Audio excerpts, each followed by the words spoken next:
पिछले 5 साल की कार्यकाल की बात करें और आपने अखिलेश राज भी देखा, अखिलेश का कार्यकाल जो है 2012 से 17 की बात करें, किसका कार्यकाल आपको बेहतर लगा दोनों में से? दोनों कार्यकाल में सबसे बड़ा पहली बार भारत में जो है लगा कि वाकई ये समाज के सभी वर्गों के लिए काम करने वाली सरकार योगी सरकार है। हम कहते हैं अखिलेश की सरकार रही और उनके पिता मुलायम सिंह को कहना पड़ा बच्चे हैं गलती हो जाती है तो क्या फांसी दे देंगे।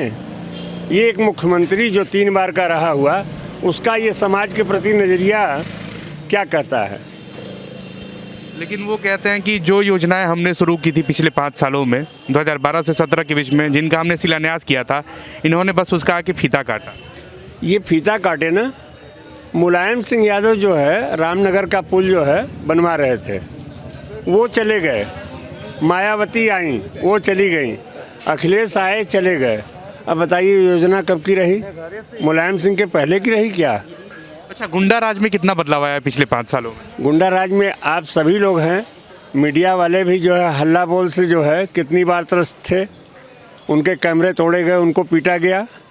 दैनिक जागरण के ऊपर मुलायम सिंह के ही राज में आक्रमण हुआ ना। योगी या मोदी के शासन में कहाँ पत्रकार पीटे गए, कहाँ समाज का जो है शिक्षित वर्ग या चाहे वंचित वर्ग पीटा गया। मैंने सबसे बड़ा बदलाव तो ये हुआ कि मुख्तार अंसारी ऐसा माफिया, अतीक अहमद ऐसा माफिया हैं, सुभाष दुबे ऐसा माफिया ढेर किया गया। ये दोनों तो अभी अंदर हैं और कुछ हैं अरबों रुपया जनता का और सरकार का हड़प करके ये सब कब्जा किए थे। और आदरणीय योगी जी ने वो सारी चीज़ों को खाली करा के गरीबों के लिए झोपड़ी बन रही है, बन रही है। लोग जाके देखें, खाली नाम नहीं है, उसका शिलान्यास भी हो गया और बन रही है। ये कम काम हुआ। ये माफिया, ये वही माफिया है कि जो समाजवादी पार्टी शासनकाल के दौरान सेना का मशीन गन तक लेकर के इसके घर में आया, खुलेआम लहरा रहा है। क्या हम लोग को ऐसे समाज की आवश्यकता है कि जिसमें एक आदमी स्टैंड गन लेके हजारों आदमी को हड़काए, हजारों बहन बेटियों को हड़काए? हमको ऐसा नेता चाहिए कि जहाँ ऐसे लोगों को प्रश्रय दिया जा रहा है कि जो अपराधी और माफिया लोगों को हड़का करके गुंडा टैक्स वसूलें। इसी समाजवादी पार्टी शासनकाल में अपने रविंद्रपुरी में नंद किशोर रुंगटा, प्रसिद्ध उद्योगपति जिनका कोयले का वैगन उतरता था, 5 करोड़ रुपया वसूलने के बाद भी इन सालों ने उनकी हत्या करा दी। ये सब लोग जानते हैं शहर के। उस नंद किशोर रुंगटा के यहाँ पे कम से कम 50,000 आदमी काम करते थे। ये आप समझिए, वो प्रसिद्ध उद्योगपति था जिसकी वैगन उतरती थी। इसमें हर जो है जनमानस जो गरीब से गरीब है उसको लाभ मिला है। उसको जीवन जीने के लिए जो है किसी तरह की जो है बंदिश नहीं रही, किसी तरह का जो है डर नहीं रहा, धमकाव नहीं रहा। पढ़ाई के लिए हम कहते हैं बच्चों के लिए कितना जो है इसके पहले सरकार करती थी, सब नकल माफिया चलते थे, खाली नकल। हम कहते हैं भाजपा के ही राजनाथ सिंह थे कि जो है उन्होंने नकल अध्यादेश लाए। बाकी पूरे हिंदुस्तान में कोई प्रदेश में लाया नकल अध्यादेश? बच्चों के लिए, चाहे जो है बुजुर्गों के लिए, चाहे शोषित समाज के लिए, चाहे सबसे जो है निचले स्तर के, सबको ये सरकार काम की। ये किसी को जात पात देख के काम नहीं करती है। अखिलेश सरकार में महिलाओं की सुरक्षा और सशक्तिकरण के लिए कोई काम नहीं किया गया क्या? ये सरकार में एकदम महिलाओं को कोई सुरक्षा नहीं था और अखिलेश सरकार सिर्फ गुंडों का राज था। और योगी और मोदी के राज में कार्य हो रहा है, थोड़ा धीरे हो रहा है लेकिन कार्य हो रहा है। और राशन कार्ड लेने जाते थे हम लोगों को राशन नहीं मिलता था, सब सपा में पार्टी वालों को पास चला जाता था। आज हर व्यक्ति को अंगूठा लगता है और नहीं लगता तो उसको फिर ऊपर तक नहीं मिलता है, लेकिन बगैर अंगूठा लगाए किसी को मिलता नहीं है। और कोई राशन एक भी किसी का बेकार नहीं जाता है, चाहे जहाँ से इच्छा हो जहाँ से राशन आदमी ले सकता है। आज जनता को बहुत सुविधा है। क्या सुविधा चाहिए? हम लोगों को सड़क बढ़िया बन गया, 2.5 लाख रुपया लोगों को, गरीब लोगों को मकान बनाने के लिए मिल रहा है।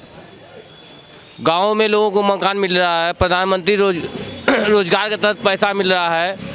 हम लोग वाराणसी काश्त खराद खिलौना दस्तकारी समिति के तरफ से हैं, हम लोग कार्य करते हैं। हम लोगों को 50-50 हज़ार रुपया मिला है काम करने के लिए, ऊपर से छूट भी मिल रहा है।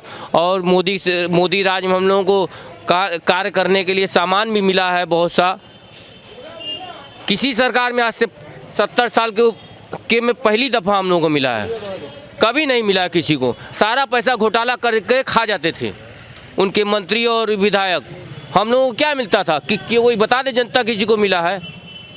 2.5 लाख रुपया कभी की जिसकी औकात नहीं थी, बाप दादा नहीं बनवा पाए उसके एक मकान, आज मोदी के राज में वो मकान बनवा करके फर्स्ट क्लास से रह रहा है। 2.5 लाख रुपया मिल रहा है, लोगों को बनवा के रह रहा है। आज हमारे इलाके में देख लीजिए जिसके मतलब कि झोपड़ी तक एकदम नहीं था, लेकिन आज जो सो मकान बन के उन खुशहाल जिंदगी बिता रहे हैं। आप बच्चों को क्यों भूल गए? किसान बन करके हजारों एकड़ जमीन खा गया है, और उसकी औरत जो है जयाप्रदा वो खड़ी होकर शराब दे रही है, और बाद में जब मामला फंसा तो बच्चन साहब कहते हैं कि हम जमीन दान कर देंगे। तो ग्राम समाज के लोगों ने कहा, पेपर है हमारे पास, ग्राम समाज के लोगों ने कहा कि ये जमीन तो ग्राम समाज को पहले से ही दान में दी गई थी, ये जमीनवा आप लिए कैसे पहले ही बताइए। तो कोई तरीके से लिपा पोती करके समाजवादी पार्टी के लोगों ने उस मामले को ठंडा किया, और अमिताभ बच्चन ने धोती पहन करके और पगड़ी लगा करके रजिस्ट्री विभाग के कागज पे फोटो अपना छपवाया था, और बाद में फिर जमीन छोड़ा। क्या अमिताभ बच्चन गरीब हैं? ये दलितों के मसीहा है।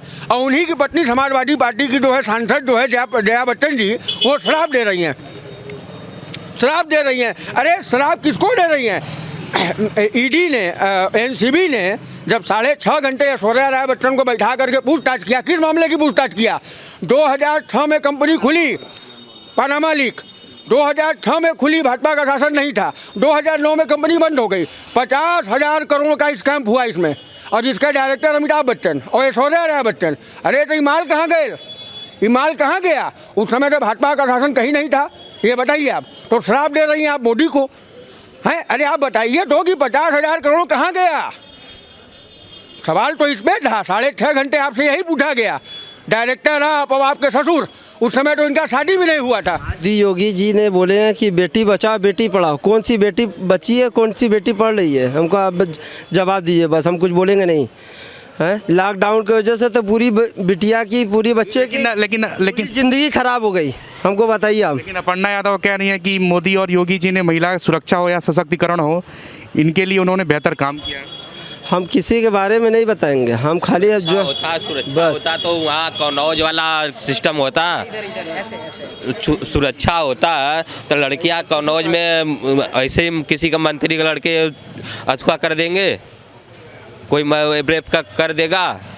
सुरक्षा यही सुरक्षा है, ये सुरक्षा नहीं, इसको नहीं बोलते। ये तो सुरक्षा के नाम पर एक खाली भावड़ा आवाज़ दे रहे हैं, कि भौकाल दे रहे हैं कि ये सुरक्षा है, सुरक्षा है। क्या सुरक्षा है इसमें? तो अपर्णा यादव का बीजेपी में जाना, ये बीजेपी के लिए कितना फायदेमंद होगा? सर हमारा एक ही नारा है, बस अब की बार मोदी सरकार, और कुछ नहीं बोलना चाहते हैं। योगी सरकार। अखिलेश यादव ने इस पे भी एक बात कही, उन्होंने बोला कि अच्छा किया वो भाजपा ज्वाइन कर ली, कम से कम वो समाजवादियों की विचारधारा को आगे बढ़ाएंगी और साथ ही साथ वो लोकतंत्र और संविधान को बचाने का काम करें। सर हमारे कहने का मतलब वो पढ़ी लिखी व्यक्ति हैं, देश को देख के ही ऐसा काम कर रही हैं वो, समझ रहे? बात ये है। स्वामी प्रसाद मौर्य हमेशा कहते हैं, जब से उन्होंने भाजपा छोड़ी है, उनका कहना है कि भाजपा के राज्य में पिछले 5 सालों में दलित, पिछड़े और अति पिछड़ों पर जो है शोषण किया गया इनका। ऐसा कोई बात नहीं है। भैया आपका काम तो योगी और मोदी बढ़िया काम कर रहा है।